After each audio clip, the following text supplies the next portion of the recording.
झूठे और घबराने वाले लोगों को नरक में डालेगा। 21 प्रकाशित वाक्य अध्याय और उसका 8 वचन में लिखा है।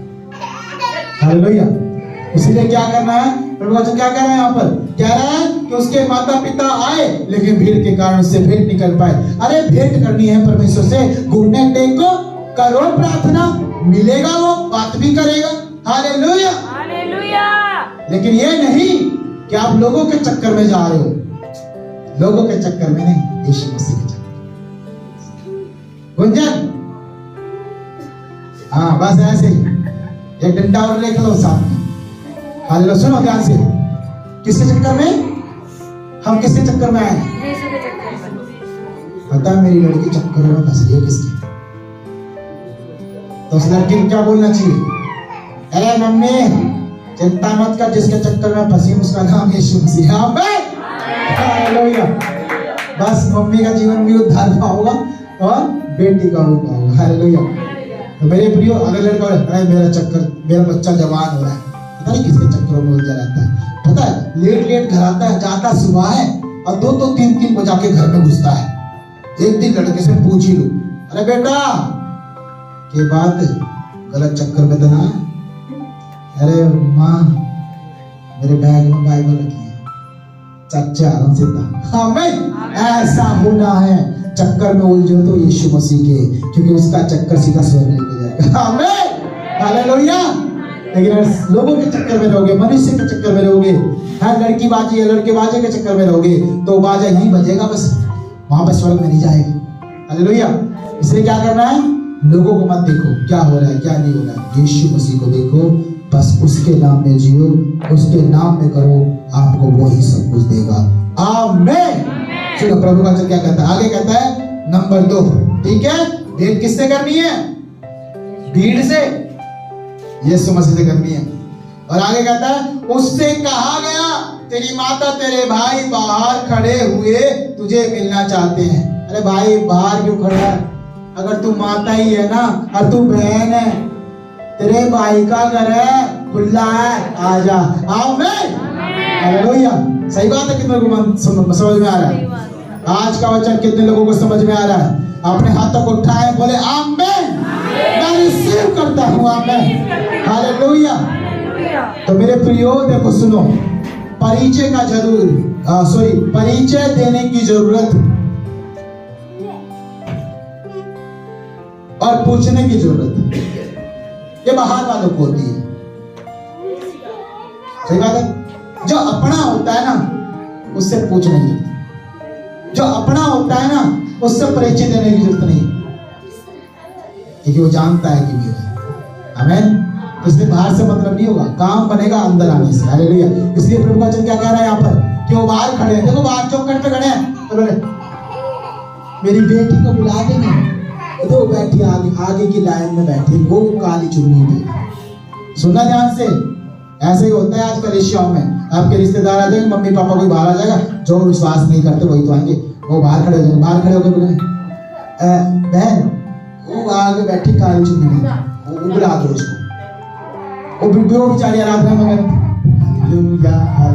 और उसको बुलाने की, देखो अब छेड़ने की बात हो रही, शैतान कैसे काम कर रहा है, उसके द्वारा उसने काम किया, क्योंकि उसकी तो वैसे ही नजर भटक रही थी, उसको वैसे ही टांग झांक कर रही थी, तो सबसे पहले उसी को पकड़ लिया, बेटा उसको बुला, और फिर वो क्या करेगा, वो फिर वो डिस्टर्बेंस कितनी करेगा, ध्यान से सुनो, उसका जीवन तो वैसे ही खराब हो, वो वैसे ही आराधना में मगन नहीं हो रहा, अब फिर जाकर थोड़ा रास्ता बनाया दूसरे,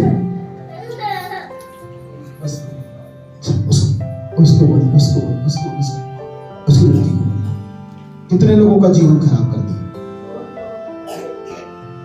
एक बाहर वाले ने। इसलिए बाहर की चीजें बड़ी इफेक्ट करती है, मन डाला दो, आपका मन प्रभु में होना चाहिए।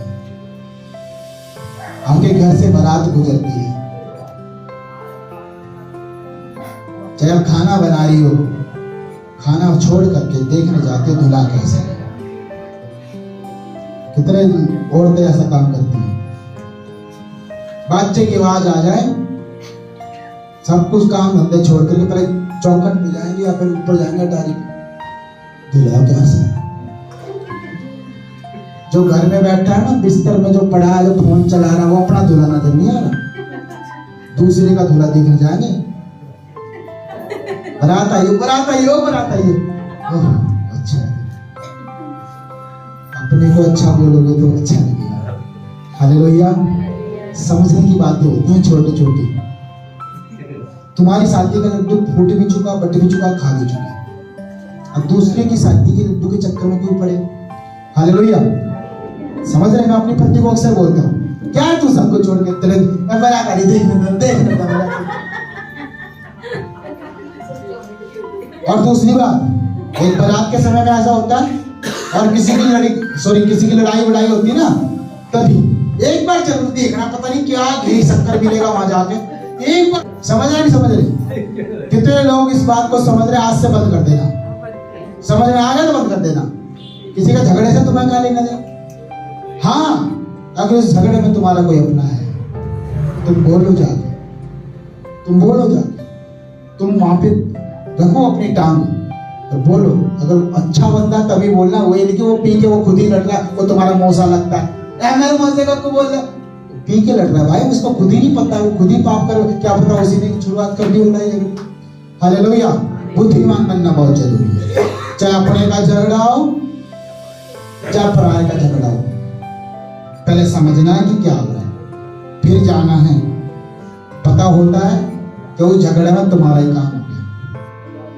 पता चला ना, जब पुलिस आई तो तुम्हारा नाम भी सबसे पहले था, बहन छुड़ाने आई थी। जाके फिर पति को क्या पता, अंदर सासू माँ को क्या पता, वो जो अंदर बैठा उसको क्या पता, बच्चों को क्या पता, बच्चे टीवी में लग रहे। अब मम्मी आए नहीं, घर होगी, ये भैया थाने में गई हो तो। हालेलुया। तो इसीलिए है ना, दूसरों से बच के रहो। इसलिए प्रभु का वचन क्या कहता है, बाहर जो खड़े हैं ना वो अपने नहीं है। याद रख लो, इस गांठ मान लो इस चीज की, जो आपके घर के भीतर है वो अपना है। आमीन। आपका बच्चा बाहर गया, प्रार्थना करो उसके लिए, वो वापस तो उठाएगा। आमीन। लेकिन जो बाहर आपके खड़े हैं ना, जो आपको आवाजें दे रहे हैं, जो आपको बहला फुसला रहे हैं, आप एक विश्वासी हो, बाहर रहते हो संसार में, शैतान और शैतान के बच्चे आपको गिराने के चक्कर में, आपको खत्म करने के चक्कर में, आपकी आशीष को खत्म करने के चक्कर में, आपके घर को नाश करने के चक्कर में वो कुछ भी कर सकते हैं। उनके साथ रिश्ता जोड़ करके ये मत कह देना कि भाई मैं विश्वासी नहीं हूं, मैं तो कर सकता हूं कुछ भी। आप पहले प्रभु के रिश्ते से बंधे हो, याद रखना। आमीन। इसलिए प्रभु का वचन क्या कहता है, बाहर खड़े होकर बुला रहे यीशु मसीह को।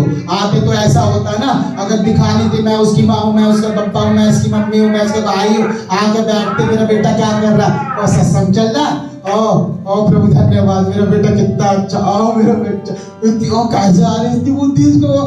प्रभु का धन्यवाद, ऐसी चीजों में करो ना। हालेलुया। तभी तो परिवार जब यीशु मसीह में आता है तो शैतान को खलबली हो जाती है। हालेलुया। जिसका सुनो, जिसका परिवार पूरा मसीह में आ जाता है ना, फिर नहीं देखता उधर नहीं। जब तक एक एक आ रहा ना परिवार में से एक एक, तब तक बाहर में नजर जाएगी, बार बार में जाएगी। जिस दिन परिवार पूरा एक हो जाएगा प्रभु में, हर संडे पूरा परिवार आएगा, जैसे मेरा परिवार आता है, फिर बाहर वाला जाए बाहर, हमें अपने प्रभु में मगन है। आमीन। तो यीशु मसीह ने कहा, आमीन, याद रखना। चलिए आगे कहता है, ध्यान से सुनेंगे। अब यहाँ पे हमने 3 चीजें सीख ली। नंबर 1, बातों में दो ही लोगों के समझ में आई है बस ये बात, बाकी भूल गए। बातों में कहां पर है? सुनने में परमेश्वर है। आमीन। हालेलुया। और फिर उसके बाद क्या है, और जो बाहर ढूंढते हैं उनके लिए परमेश्वर है या नहीं है? नहीं है। और जो परमेश्वर को चाहते हैं कि परमेश्वर मेरे पास आए, क्या उनके लिए परमेश्वर है नहीं है? नहीं है उनके लिए भी। अवेलेबिलिटी, यीशु मसीह अपनी अवेलेबिलिटी हटा लेता है वहां से, यानी अपनी उपस्थिति हटा लेता है ऐसी जगहों से। और फिर कहता है, क्या कहता है? फिर कहता है लास्ट में कि जो उससे बाहर खड़े होकर के मिलना चाहते हैं उनके लिए भी प्रभु नहीं है। अब कहां है? मती निकालो फिर से 12 अध्याय और पढ़ो फिर उसके आगे से, जो कि 47 के बाद 48 और 49 है। पढ़ो।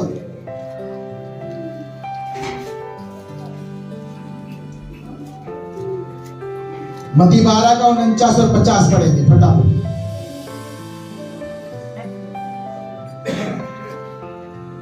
और अपने चेलों की ओर अपना हाथ बढ़ाकर कहा, हाँ, देखो मेरी माता और मेरे भाई ये है, क्योंकि जो कोई मेरे स्वामी पिता की इच्छा हाँ, पर चले वही मेरा भाई और मेरी बहन और मेरी माता है। आमीन, हालेलुया। यही था ना कि वो बातें करना चाहते थे। सुनो सुनो सुनो, आपको ऐसे लोगों से दूर रखना पड़ेगा जो आपको जो बहुत बातें करते हैं। दूर हो जाओ उनसे, संगति तोड़ दो उनकी, जो बहुत बातें करते हैं, जो बातें ही करते रहते हैं। हालेलुया, ऐसे से दूर हो जाओ, क्योंकि यीशु मसीह भी अपने आप को दूर रखे हुए। और कहता है आगे, क्या कहता है प्रभु? फिर उनको संदेश देता है, कहता है, मैं पढ़ रहा हूं आपके बीच में। हाँ, यीशु मसीह का सवाल सुन लिया, इसलिए मैंने सवाल आपके बीच में रखा ताकि 48 वचन आपको समझ में आ जाए, इसलिए मैं 49 पढ़ता हूं। और अपने चेलों की ओर अपना हाथ बढ़ाकर कहा, देखो, अब आंख खोल लो, कौन है मेरी माता, कौन है? देखो मेरी माता और मेरे भाई ये है। किसकी ओर हाथ बढ़ाया? चेले कहाँ है? जहां गुरु है। हालेलुया, सीधी बात। चेले कहाँ है? कितने लोग आज यीशु मसीह के चेले बनना चाहते हैं?